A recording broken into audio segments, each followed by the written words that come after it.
Assalamualaikum warahmatullahi wabarakatuh. Halo rekan-rekan mahasiswa, ketemu lagi dengan saya. Hari ini kita akan membahas mengenai chapter 2, mata kuliah yang cukup istilahnya sistem pengendalian manajemen dalam mata kuliah yang membutuhkan analisis yang tinggi.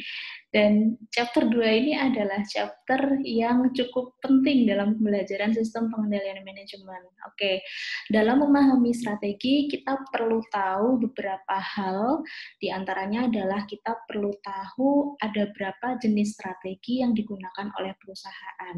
Nah, kali ini saya memberikan pemaparan disertai dengan PowerPoint yang nantinya bisa rekan-rekan mahasiswa pelajari sendiri untuk sama-sama belajar mengenai chapter 2. Baik, kalau kita bicara soal strategi, jadi strategi itu diartikan sebagai general direction atau arahan umum di mana organisasi itu berusaha untuk mencapai apa yang cita-citakan. Seperti pembahasan saya beberapa waktu yang lalu mengenai apa beda dari tujuan, kemudian strategi, kemudian tugas. Nah, strategi ini merupakan tools atau alat yang digunakan oleh suatu perusahaan untuk mewujudkan tujuan dari perusahaannya.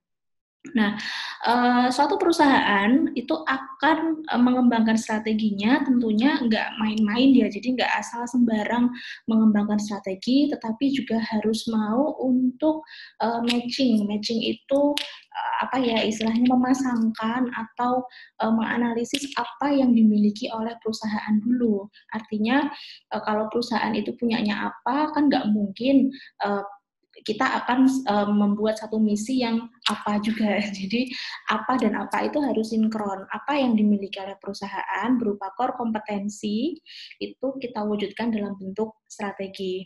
Nah, di sini ada kata-kata core kompetensi. Mungkin di supplementary material yang sudah saya bagikan beberapa waktu yang lalu, rekan-rekan mahasiswa juga bisa membaca sendiri apa sih arti dari core kompetensi atau kompetensi inti. Jadi perusahaan itu, apalagi perusahaan ini yang sifatnya dia profit oriented, yang dia punya barang ataupun jasa yang nantinya akan diperjualkan kepada masyarakat umum, tentunya mereka pengen agar produk-produknya itu diingat oleh masyarakat dan punya istilahnya tempat tersendiri di hati konsumen. Nah, itu yang namanya core kompetensi. Kita bicara core kompetensi atau kompetensi inti di sini berarti adalah sesuatu hal yang unik yang tidak bisa ditiru oleh perusahaan lain, gampangnya seperti itu. Nggak bisa ditiru oleh kompetitor lain. Oke, jadi tadi yang saya katakan bahwa keunikan itu ada pada apa yang dimiliki oleh perusahaan dan apa yang dimiliki oleh kompetitor. Nah, loh, berarti kan kita harus mau memandang apa yang dimiliki oleh perusahaan, what we have, berarti kita bicara tentang menganalisis internal kita sendiri. Nah, kalau kita mau menganalisis internal kita sendiri, berarti kita juga harus mau untuk mengulik apa yang kita jadikan kekuatan dari perusahaan kita dan apa juga yang jadi kelemahan perusahaan. Itu kita bicara strength and then weakness. Nah, kalau kita ngomong elemen yang kedua tadi, what competitor have, berarti kita sedang bicara mengenai lingkungan eksternal. Ternyata kita perlu juga tahu apa yang dimiliki oleh kompetitor atau pesaing kita di luar sana. Artinya nggak cuman kita terkotak aja untuk melihat apa sih yang kita punya di dalam internal kita perusahaan sendiri, tapi juga harus mau untuk lihat apa positifnya, apa negatifnya dari kompetitor kita, kemudian akan kita analisis dengan kemampuan kita. Nah, ini namanya adalah environmental analysis, di mana tujuan dari analisis lingkungan itu adalah untuk mengidentifikasi our opportunities atau peluang yang kita punya, dan juga untuk mengidentifikasi threat atau ancaman yang nantinya akan kita hadapi. Nah, kalau kita mau coba untuk rangkum di antara dua jenis analisis tadi, analisis internal berbicara mengenai kekuatan dan juga kelemahan yang dimiliki perusahaan, sedangkan analisis lingkungan berbicara mengenai apa yang akan jadi peluang perusahaan dan apa yang akan jadi ancaman atau tantangan perusahaan. Berarti kita sebenarnya sedang berbicara mengenai SWOT. analisis SWOT ya. Anda pernah mendengar ini seharusnya. Strength, weakness, opportunity, and then threat. Nah, menggunakan analisis SWOT ini maka Anda akan bisa menemukan apa sih sebenarnya yang jadi kompetensi inti atau core kompetensi dari perusahaan kita. Dengan begitu kita bisa tahu uniqueness atau keunikan dari perusahaan kita sendiri. Baik. Nah, selanjutnya ini adalah bagaimana kita memposisikan strategi yang akan kita buat. Jadi kalau mau bikin strategi itu, kita perlu tahu dulu strategi yang akan kita buat untuk mewujudkan tujuan perusahaan itu berada pada level korporat, atau strategi ini bisa diterapkan oleh keseluruhan unit-unit bisnis yang dimiliki oleh perusahaan, atau strategi ini hanya bisa diterapkan pada level-level tertentu atau yang kita sering sebut sebagai bisnis unit strategi atau strategi unit bisnis. Jadi ada dua ya tadi, jangan sampai ketukar. Yang pertama adalah strategi level korporat, dan yang kedua adalah strategi level unit bisnis. Gampang ingat-ingatnya. Pokoknya kalau kita bicara strategi ini adalah strategi yang bisa diterapkan oleh keseluruhan lini yang ada di perusahaan, berarti kita bicara corporate atau strategi level korporat, tapi kalau hanya bisa diterapkan pada sebagian kecil, misalnya contohnya adalah strategi di level-level unit-unit bisnis saja, maka ini namanya adalah strategi unit bisnis. Nah, kita coba untuk ulik satu persatu dulu. Kita mulai dari strategi di level corporate. Rekan-rekan mahasiswa sudah membaca buku Anthony Govindarajan, di situ Anda akan temukan bahwa menurut Anthony Govindarajan, strategi di level corporate itu dibedakan menjadi 3. Kita bicara mengenai di mana positioning dari perusahaan kita. Oke, apakah perusahaan kita itu bergerak di bidang single industry atau perusahaan kita itu bergerak di bidang non-single industry. Nah, non-single industry ini masih kita kategorikan menjadi 2. Jadi non-single itu kita awamnya sebut sebagai diversifikasi. Ya, Anda sering ya mendengar kata diversifikasi.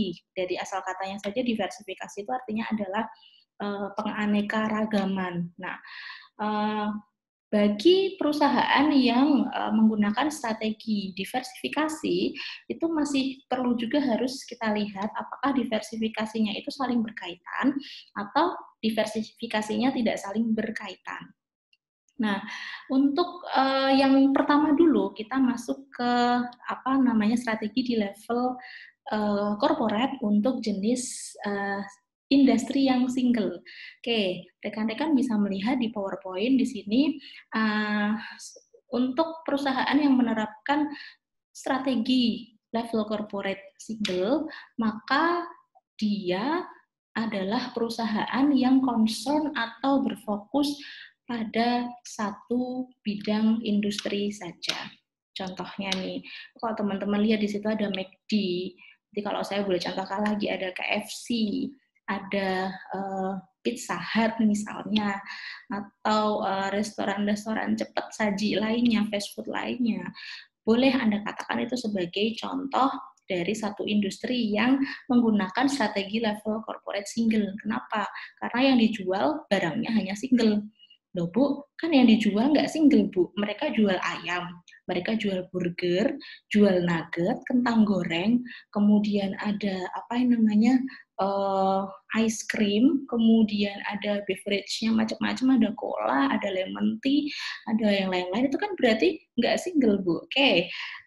Maksudnya single di sini adalah bukan pada berapa jenis produknya ya, tetapi Mbak Mas, ini berbicara mengenai bahwa ada minuman, ada makanan tadi, itu merupakan industri food and beverage, satu jenis industri. Mau yang dijual ada apa itu tadi, ayam goreng, ayam kremes, ayam geprek, ayam apa, itu kan namanya food ya, makanan. Terus yang mau dijual adalah ada es krim, ada Fanta, Coca-Cola, atau lemon tea atau apa, itu kan jenisnya dari beverage atau minuman. Jadi ada McD, KFC, tadi merupakan satu perusahaan yang menerapkan strategi level corporate single. Nah, contohnya seperti itu.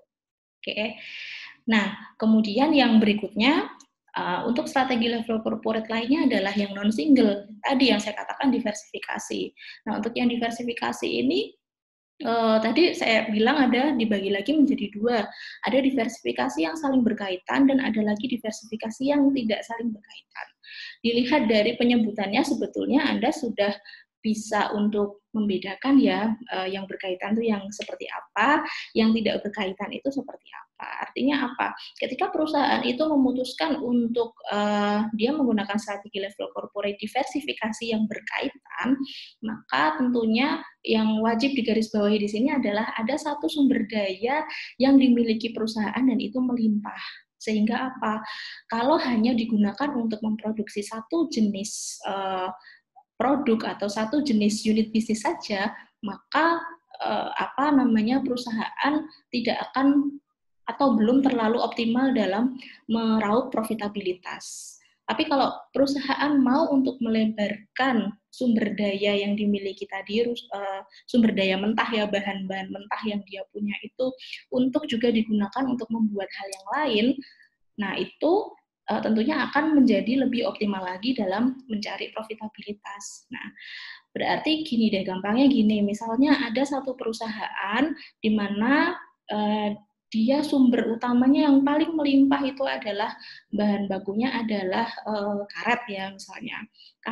Karet itu dia akan bisa dijual dalam bentuk karet mentahan.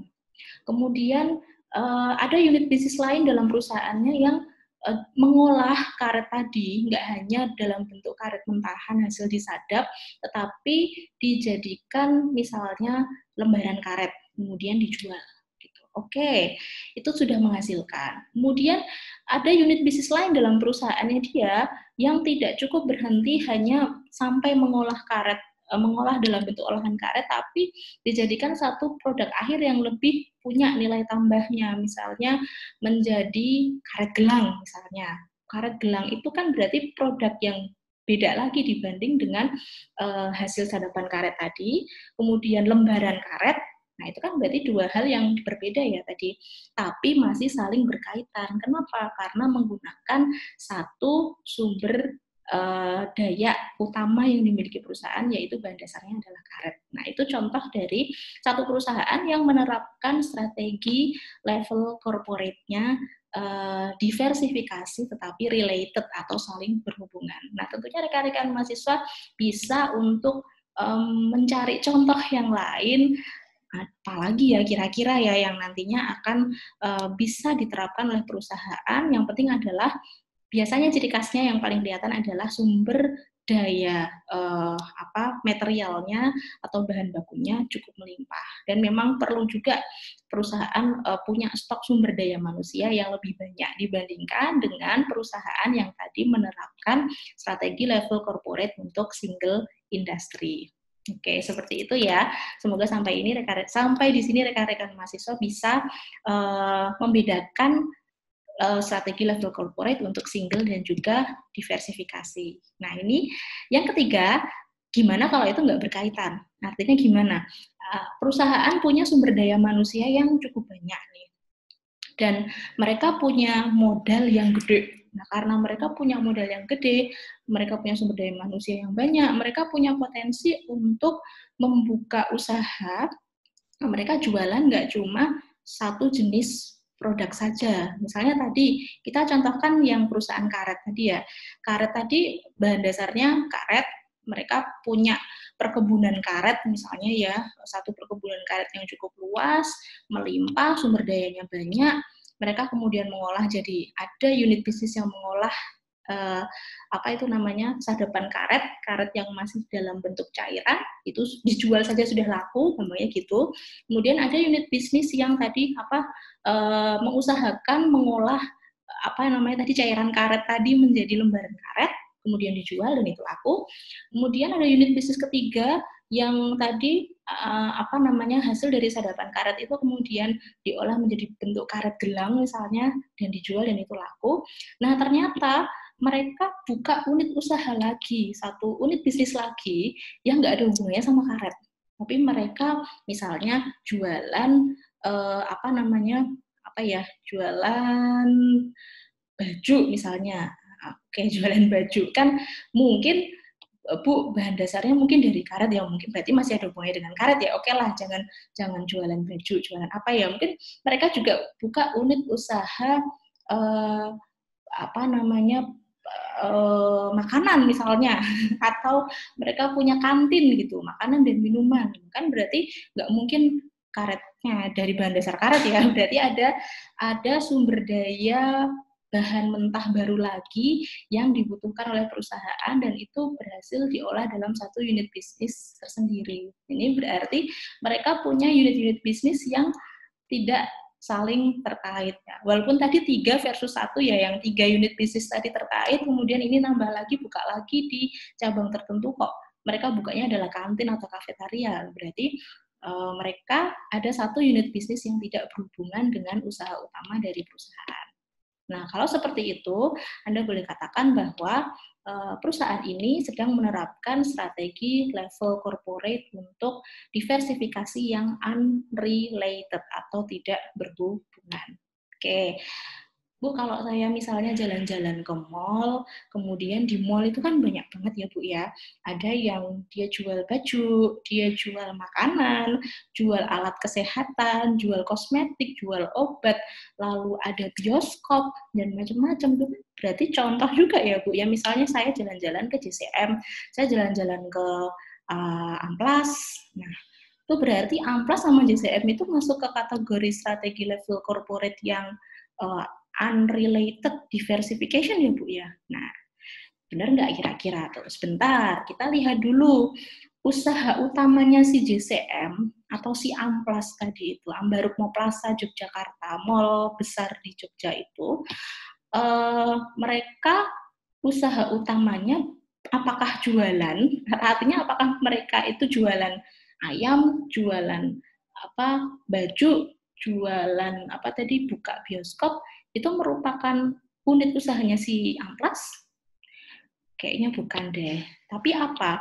Amplas hanya sebagai penyedia. Mereka jualan layanan jasa. Mereka jualan tempat. Oke. Mereka tidak produce, mereka tidak menghasilkan. Apakah baju yang Anda beli di Amplas itu mereknya adalah Amplas? Apakah apa namanya Anda ke nonton bioskop di sana, apakah bioskopnya juga namanya Amplas? Atau beli apa namanya makanan dan minuman di sana namanya Amplas? Kan enggak, tetapi itu adalah tinen-tinen, artinya mereka yang menyewa ke Amplas. Oke. Dibedakan ya, walaupun Amplas kayaknya yang dijual banyak, tapi sejatinya jualannya Amplas itu hanya satu, mereka jualan tempat.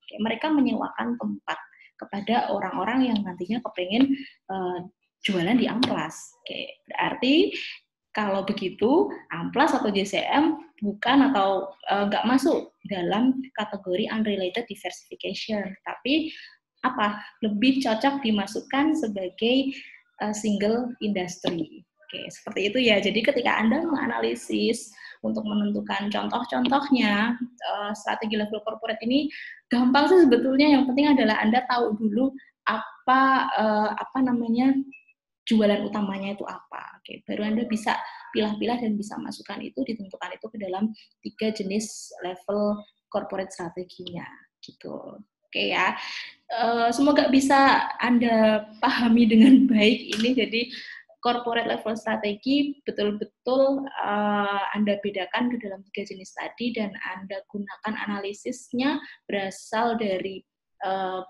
berapa jumlah SDM-nya barangkali, kemudian apa namanya bahan baku apa yang dimiliki. Nah, itulah kelebihan-kelebihan yang dimiliki oleh perusahaan yang bisa Anda kategorikan itu ke dalam beberapa level strategi corporate.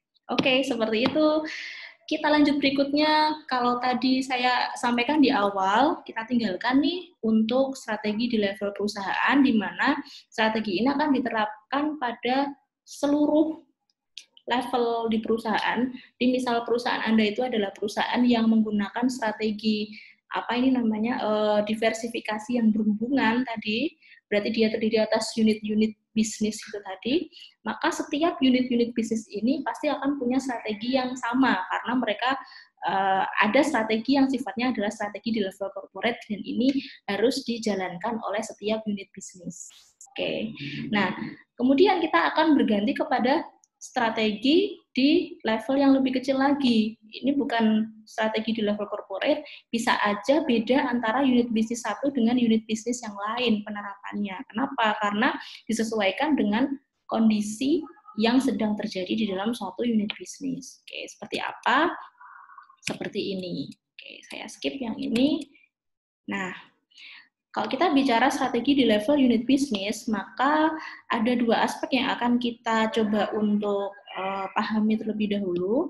Pertama adalah kita pengen tahu apa misinya, oke. Kemudian yang kedua adalah kita pengen tahu juga apa competitive advantage atau keunggulan kompetitif dari suatu unit bisnis yang dimiliki oleh perusahaan.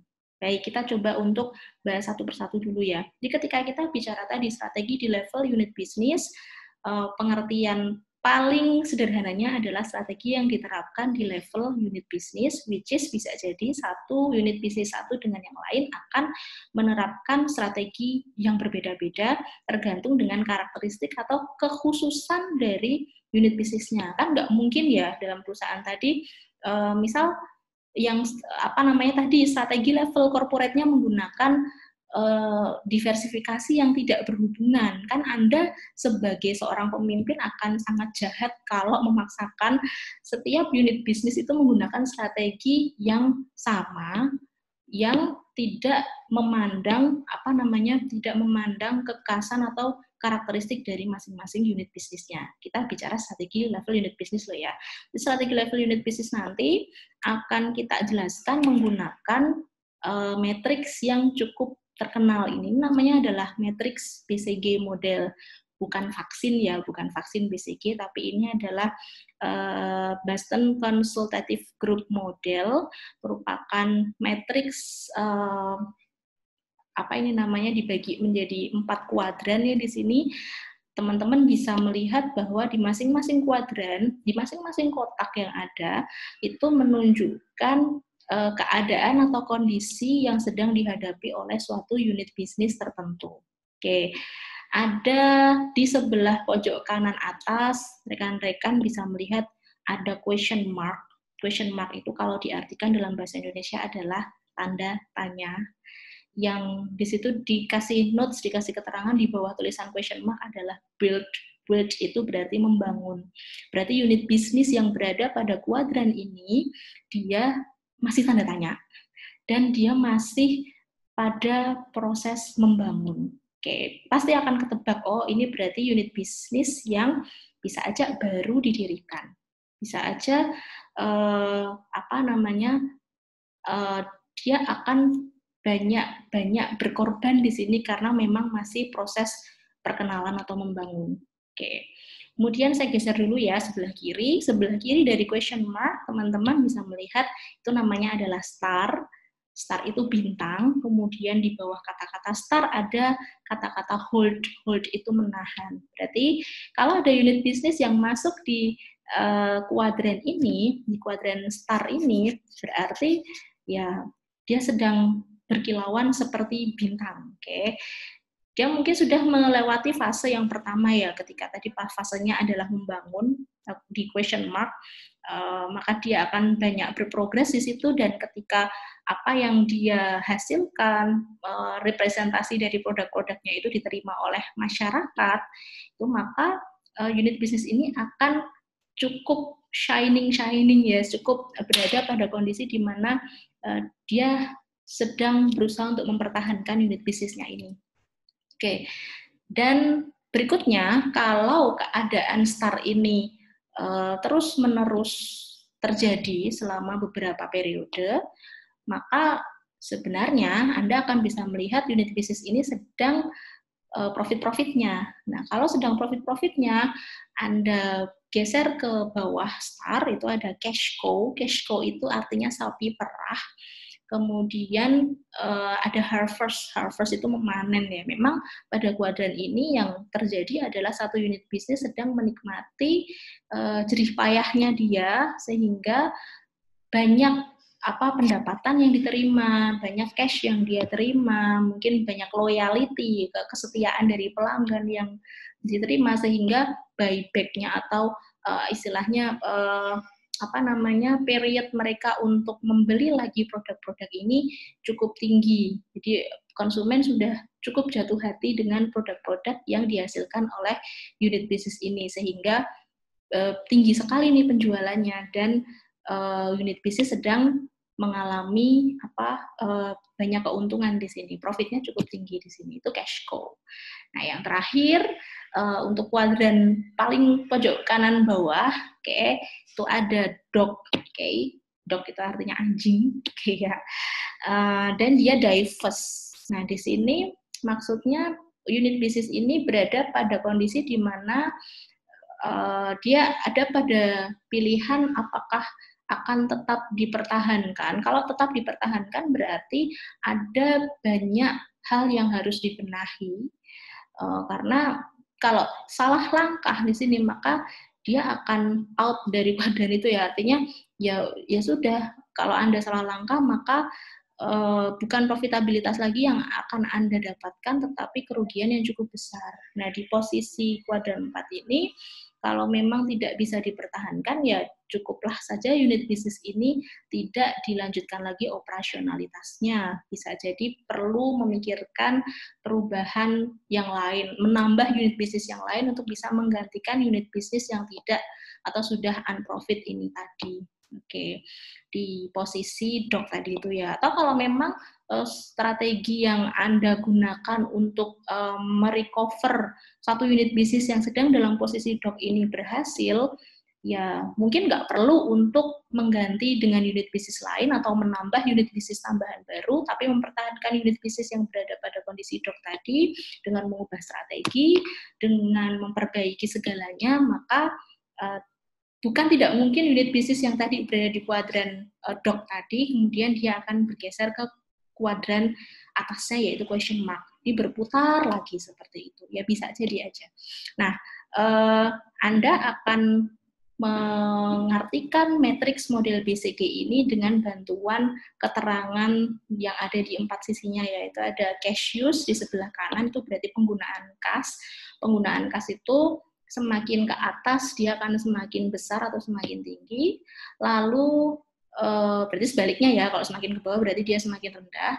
Kemudian yang di sebelah atas itu Anda akan melihat cash source, itu maksudnya adalah sumber-sumber kas, itu pergeserannya adalah ke kiri. Semakin ke kiri maka penerimaan kas yang unit bisnis Anda peroleh itu semakin besar, dan begitu juga sebaliknya. Kalau semakin ke kanan berarti penerimaan kas untuk unit bisnis Anda semakin kecil.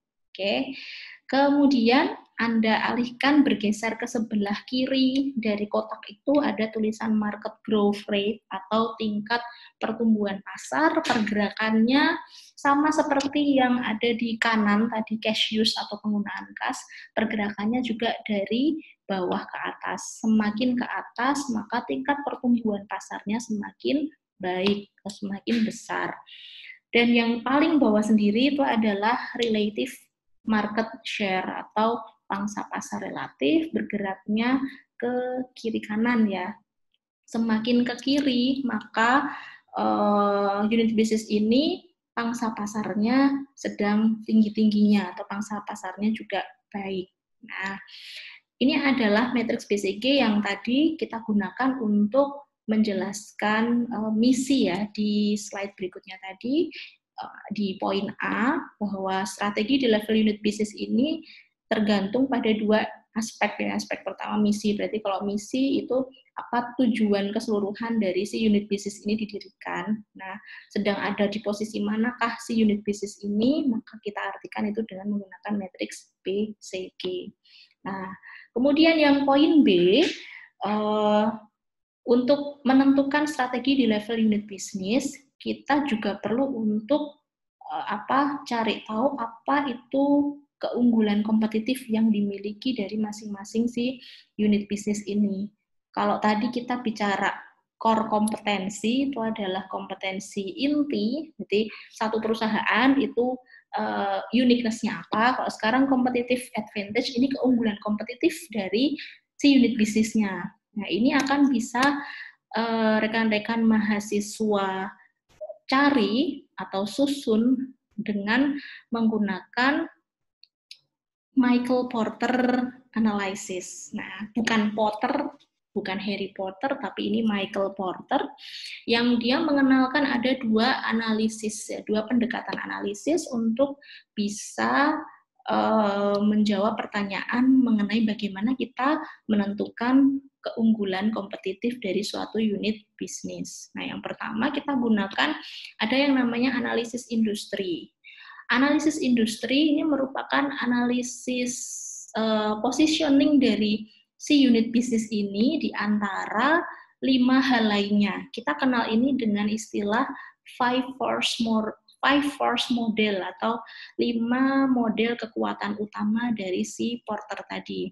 Ada di slide ini. Oke, saya tampilkan bahwa untuk menganalisis industri, maka suatu unit bisnis perlu untuk menganalisis positioning dia di mata ada. Oke, saya mulai dari tengah, industri kompetitor. Jadi positioning dia dibandingkan dengan kompetitor-kompetitor lainnya yang masih satu industri dengan si unit bisnis ini. Kemudian menganalisis si unit bisnis ini dengan ditandingkan dengan potensi kemungkinan adanya new entrance atau potensi adanya kompetitor baru yang masuk. Bedakan ya antara industri kompetitor sama new entrance. Kalau industri competitors ini dia sudah ada, dia sudah sama-sama berjuang bersama dengan Anda, bahkan bisa jadi industrinya adalah sama dengan industri yang ditekuni oleh unit bisnis Anda. Tapi kalau new entrance ini adalah potensi di mana di kemudian hari nanti akan ada unit bisnis baru yang masuk ke dalam peredaran, kemudian dia bisa menjadi ancaman bagi Anda. Nah, itu new entrance. New entrance ini belum ya, berarti new entrance ini adalah potensi, baru potensi kalau nanti muncul ada pesaing baru, pendatang baru yang dia kemudian mungkin harganya lebih murah, produknya lebih variatif, rasanya lebih enak, baunya lebih harum, atau kemasannya lebih lebih bisa dibawa kemana-mana, kemudian priceless juga, dan faktor-faktor lainnya. Nah, maka Anda perlu mempertimbangkan new entrants yang masuk tadi, atau pesaing orang baru yang masuk tadi, unit bisnis baru yang masuk tadi, suatu saat akan bisa menjadi kompetitor Anda juga. Oke, jadi jangan remehkan new entrants yang baru saja masuk. Bisa jadi dia adalah pesaing Anda, calon pesaing Anda. Oke, seperti itu. Nah, kemudian kita lihat kanan kiri. Di kanan kiri di situ ada customer dan juga supplier. Ternyata penting juga ya, Anda perlu juga untuk menganalisis positioning industri si unit bisnis Anda itu dari mata suppliernya dan juga dari mata customer-nya. Kira-kira gimana Anda membangun relation yang baik dengan supplier, kemudian potensi supplier-supplier yang ada di kanan kiri Anda kan supplier juga ini ya, ada yang datang, ada yang pergi sesuka hati, kayak seperti itu kan. Anda punya pertimbangan tersendiri dalam pemilihan supplier. Nah, ini perlu Anda analisis juga, atau apa yang dimau sama supplier Anda, itu Anda perlu juga untuk akomodasikan itu juga. Seperti hanya supplier, customer pun juga seperti itu. Anda wajib untuk menganalisis apa yang dimau sama customer, biar apa? Biar Anda tidak ditinggalkan oleh pelanggan Anda. Nah, dan yang paling bawah itu ada analisis industri yang Anda pandang dari substitut atau potensi adanya barang pengganti dari produk-produk yang dihasilkan oleh unit bisnis Anda. Misalnya, Anda jualan minuman, jualan minuman, mungkin Anda merasa, ini kan minuman kan semua butuh ya, dan ini air putih itu menyehatkan misalnya. Misalnya Anda jualnya adalah air putih dalam botol kemasan gitu. Nah, Anda nggak boleh untuk kemudian aman kok air putih jualannya pasti laku. Siapa sih yang nggak butuh air putih?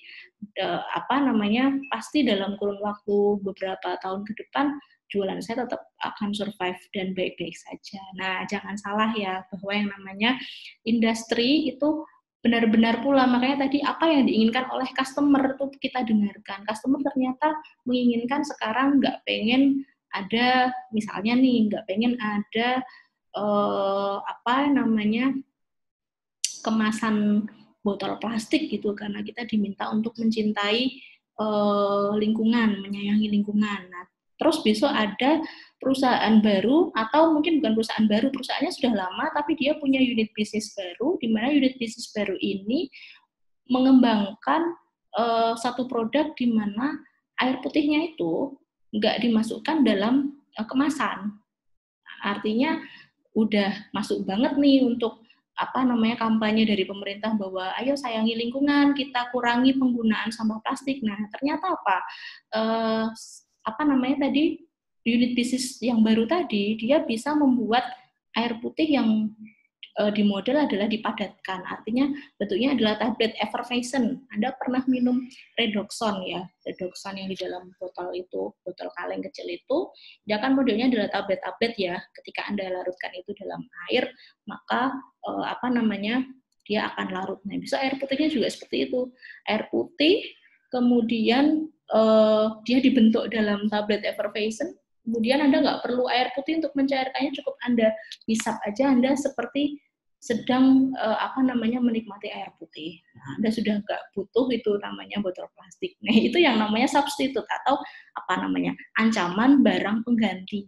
Substitute itu pengganti ya. Jadi Anda perlu untuk perhatikan 1, 2, 3, 4, 5 analisis tadi itu untuk bisa menganalisis industri, untuk bisa menentukan apa tadi berujung kepada strategi di level unit bisnis Anda. Oke, seperti itu. Nah, untuk analisis industri cukup mudah dipahami saya rasa. Nah, ini yang kedua sekarang. Michael Porter tadi juga ngomong bahwa kalau Anda kepengen menentukan apa yang jadi competitive advantage atau keunggulan kompetitif dari unit bisnis Anda, maka Anda bisa menggunakan analisis industri, dan juga yang kedua yaitu analisis rantai nilai atau value chain. Nah, untuk analisis rantai nilai itu menggunakan pendekatan seperti ini. Jadi unit bisnis ketika dia menghasilkan produk, maka produk itu kan nggak ujuk-ujuk langsung tiba-tiba jadi dia jualan air putih ya tadi ya. Air putih itu nggak ujuk-ujuk langsung dia sudah ada kemasannya, sudah dilabelin, dan isinya 600 ml, ditakar seperti itu, sudah ada tutupnya, sudah ada segelnya, kan enggak ya, semuanya ada prosesnya, proses sampai dengan barang itu ready dijual kepada masyarakat. Nah, Porter bilang kalau kepengen menganalisis rantai nilai, maka unit bisnis harus mau untuk mengidentifikasi aktivitas-aktivitas yang biasa dilakukan oleh si unit bisnis ketika dia menghasilkan produk. Nah, aktivitas itu dikategorikan menjadi 2 jenis, aktivitas primer dan aktivitas bukan sekunder tapi aktivitas mendukung. Oke. Primary activity dan juga support activity. Yang masih diminta lagi untuk mengidentifikasi masing-masing dari aktivitas tadi, baik primer maupun pendukung, yang sekiranya add value atau menambah nilai ke produk akhirnya. Dan kemudian kalau di situ sudah ketahuan, oh di aktivitas primer itu yang nambah nilai itu ada di aktivitas A, B, C, D, E gitu. Oke, berarti itu aktivitas yang dipertahankan, kata si Porter gitu. Tapi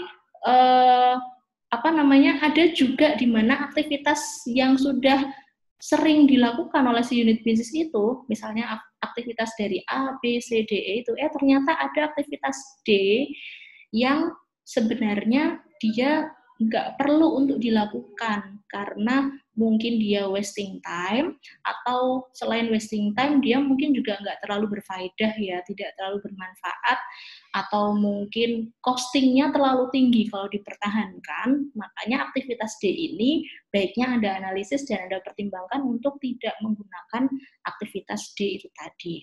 Ya, jadi kalau saya perlihatkan ke Anda di PowerPoint itu ada rantai, itu kan ada rantai warna abu-abu, warna merah yang ada di tengah. Nah, ini menggambarkan bahwa analisis rantai nilai ini, si aktivitas D itu digambarkan sebagai rantai merah tadi, di mana kalau memang rantai merah ini sudah terlihat dia rusak, artinya nggak membawa faedah, nggak membawa manfaat, atau ngerendet-ngerendetin, atau memperlama, atau apalah istilahnya, tidak menambah value dari nilai produk akhirnya nanti, maka untuk apa si rantai itu dipertahankan. Jadi mending si rantai merah tadi yang udah sakit itu diambil aja. Itu namanya kita menganalisis rantainya. Lah apa yang di aktivitas apa saja? Tadi sudah disebutkan bahwa aktivitasnya baik itu primer maupun aktivitas pendukung. Nah, aktivitas primer itu ada di yang warnanya biru tuh, ada inbound logistik. Ini merupakan proses awal mula Anda, bisa jadi termasuk dengan tawar-menawar Anda dengan supplier, calon supplier, kemudian ada aktivitas operation, aktivitas outbound logistik, marketing and sales, and then service. Nah, itu aktivitas-aktivitas utama yang biasanya ada di dalam satu unit bisnis ketika dia memproduksi satu barang ataupun jasa. Nah, ini silahkan Anda analisis. Kira-kira aktivitas primer mana yang butuh untuk Anda perbaiki, butuh untuk Anda hilangkan, barangkali kalau memang itu harus dihilangkan, atau aktivitas mana yang butuh untuk Anda tinjau ulang lah, contohnya seperti itu. Nah, dan aktivitas pendukungnya itu adalah yang ada di bawah, infrastruktur dari perusahaan, procurement, sumber daya manusia, human resource, dan juga teknologi yang dimiliki. Karena kan ujung-ujungnya baik dari aktivitas primer maupun aktivitas pendukung tadi, kepengennya adalah semuanya mengarah kepada yang hijau-hijau yang di kanan. Itu kita kalau bilang hijau-hijau itu kan orientasinya adalah related dengan uang. Nah, itu profit. Nah, kalau dia nggak menuju ke arah profit atau dia tidak menyumbangkan value added kepada produk akhir Anda, maka si Porter bilang, ya Anda ini aja, reduce aja, Anda kurangi aja aktivitas-aktivitas yang sekiranya tidak menambah nilai. Baik, seperti itu ya. Jadi untuk menjelaskan chapter 2 ini, kita memang gampangnya adalah pengen membedakan aja sih, kita pengen bikin strategi kan gitu. Di chapter 1 kemarin udah sudah belajar soal strategi itu sama seperti misi yang mana digunakan untuk mewujudkan visi atau mewujudkan tujuan dari perusahaan. Lah gimana toh sekarang caranya bikin strategi? Caranya bikin strategi Anda perlu tahu dulu strateginya yang mau Anda bikin itu di level corporate atau di level unit bisnis. Nah, kalau di level corporate tadi terbagi menjadi 3. Kalau yang di level unit bisnis Anda harus analisis dulu menggunakan BCG model, dan juga Anda lakukan analisis industri dan juga analisis value chain. Nah, kalau itu sudah Anda lakukan, maka Anda akan bisa untuk membuat strategi yang memang represent mewujudkan cita-cita, tujuan, atau visi dari perusahaan Anda. Oke, seperti itu untuk chapter 2. Baik, semoga penjelasan dari saya ini cukup bisa dipahami.